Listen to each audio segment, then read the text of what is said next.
संसार में भी हम लोगों के जीवन में दो चीज बनी रहती हैं।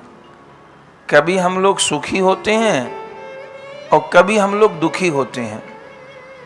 ये दो चीज सदैव जीवन में बनी रहती हैं। कभी दुख होता है, कभी सुख होता है, कभी राग होता है, कभी द्वेष होता है, कभी दिन रहता है, कभी रात रहती है। तो दो चीज बनी रहती हैं। ऐसे भक्ति रस में भी ये दो रस हैं। प्रेमी का चित्त कभी मिलन रस में डूबा रहता है, कभी विरह रस में डूबा रहता है। लेकिन संसार के विरह की तरह प्रभु का विरह नहीं है। प्रभु का विरह महान आस्वादनकारी है। चूंकि मिलन के समय तो एक श्री कृष्ण हैं, एक श्री राधा हैं, और विरह के समय तो कण कण में जड़ चेतन में अपने प्रियतम प्रभु का अनुभव होता है। पर दो रसों के झूले में प्रेमी का मन झूलता है। अपने गुरु महाराज इन दो ही रसों के झूले में सदा झूलते रहे। कभी विरह, कभी मिलन, कभी मिलन, कभी विरह। और जैसे ये श्वास प्रश्वास है हमारी, एक बार हम सांस लेते हैं और एक बार छोड़ते हैं, इसी को श्वास प्रश्वास कहते हैं। केवल सांस लेते ही रहें तो भी जीवन नहीं चलेगा, और केवल सांस छोड़ते ही रहें तो भी जीवन नहीं चलेगा। सांस लेते हैं, छोड़ते हैं। जब सांस लेते हैं तो वातावरण से प्राणवायु, जिसको ऑक्सीजन कहते हैं, हम एब्जॉर्ब करते हैं, ग्रहण करते हैं। और सांस लेकर के हार्ट को ऑक्सीजन मिल जाती है, मस्तिष्क को ऑक्सीजन मिल जाती है। शरीर के अंग तभी तो काम करते हैं ऑक्सीजन से। और जब हम सांस छोड़ते हैं तो इस शरीर के अंग काम कर रहे हैं, उस काम करने में गैस बन रही है जिसको कार्बन डाइऑक्साइड कहते हैं। तो जब हम सांस छोड़ रहे हैं तो हम कार्बन डाइऑक्साइड छोड़ रहे हैं, और जब हम सांस ले रहे हैं तो हम ऑक्सीजन ले रहे हैं। पर ये श्वास प्रश्वास से जीवन चल रहा है। ऐसे प्रेमी की जो अंतश्चिंतित देह है, वह अंतश्चिंतित देह मिलन और विरह से पुष्ट होती है। जैसे अगर ठीक से कोई सांस नहीं ले पा रहा तो उसके फेफड़े कमजोर हो जाएंगे, हार्ट कमजोर हो जाएगा, शरीर कमजोर हो जाएगा, ऑक्सीजन पर्याप्त चाहिए। और कोई सांस ठीक से छोड़ नहीं पा रहा,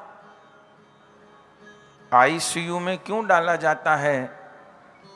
अलग से ऑक्सीजन लगानी पड़ रही है, चूंकि सांस लेने में दिक्कत हो रही है। और सांस लेने में दिक्कत बनी रही तो कभी भी शरीर का कोई भी अंग फेल हो जाएगा। तो इसलिए ऑक्सीजन मुख पर लगती है, अतिरिक्त ऑक्सीजन दी जाती है। फिर केवल आईसीयू से काम न चले तो लाइफ सपोर्ट सिस्टम जिसको बोलते हैं, वेंटिलेटर बोलते हैं जिसको, उस पर नलियों के माध्यम से सांस दी जाती है। कृत्रिम सांस दी जाती है, छोड़ी जाती है, ली जाती है, छोड़ी जाती है। तो ये मिलन और विरह इस अंतश्चित्तित देह को पुष्ट करने के लिए आवश्यक हैं। प्रभु का विरह हृदय को व्यापे। जब तक प्रभु का विरह नहीं व्यापेगा तब तक अपना प्रेम परिपक्व नहीं होगा। और प्रभु का विरह कब व्यापेगा? जब उनसे प्रेम होगा। जब हृदय ये मानेगा कि श्यामा श्याम ही मेरे हैं और मुझको उन्हें प्राप्त करना है, हाय मेरा इतना जीवन बीत गया, इतनी आयु बीत गई, मुझे राधा गोविंद का साक्षात्कार नहीं हो रहा, मैं उन्हीं का नाम ले रहा हूँ, उन्हीं के नाम का तिलक लगाए हूँ, उन्हीं के नाम की कंठी पहरे हूँ, उन्हीं के धाम का आश्रय लिए हूँ, पर हाय मुझे एक बार भी उनका अनुभव नहीं हो रहा।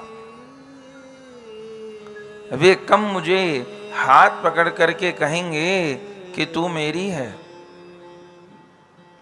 ये भाव यदि हमारे चित्त में नहीं आ रहा तो नहीं आ रहा, ये एक बात, पर ये नहीं हो रहा तो इसके लिए हमको विरह हो, हमको रोना आवे भीतर से, हमको भीतर से बेचैनी हो, हमको भीतर से तड़प हो। जैसे संसार में अपनों के बिना होती है, पुत्र के बिना, पति के बिना, पत्नी के बिना, पैसे के बिना और किस किस के बिना, तो ऐसी अपने को तड़प, अपने को बेचैनी राधा माधव के बिना हो,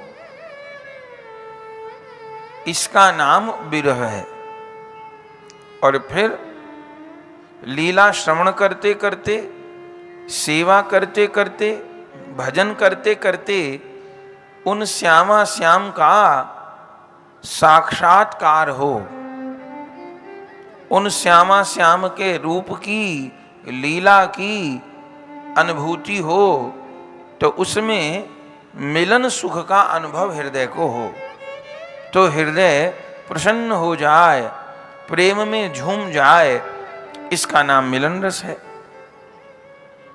तो ये विरह और मिलन प्रेमी के हृदय में होते हैं और होने ही चाहिए, या ये कहिए कि जिसके हृदय में श्यामा श्याम का विरह और मिलन रस है वही प्रेमी है। एक नहीं, दोनों।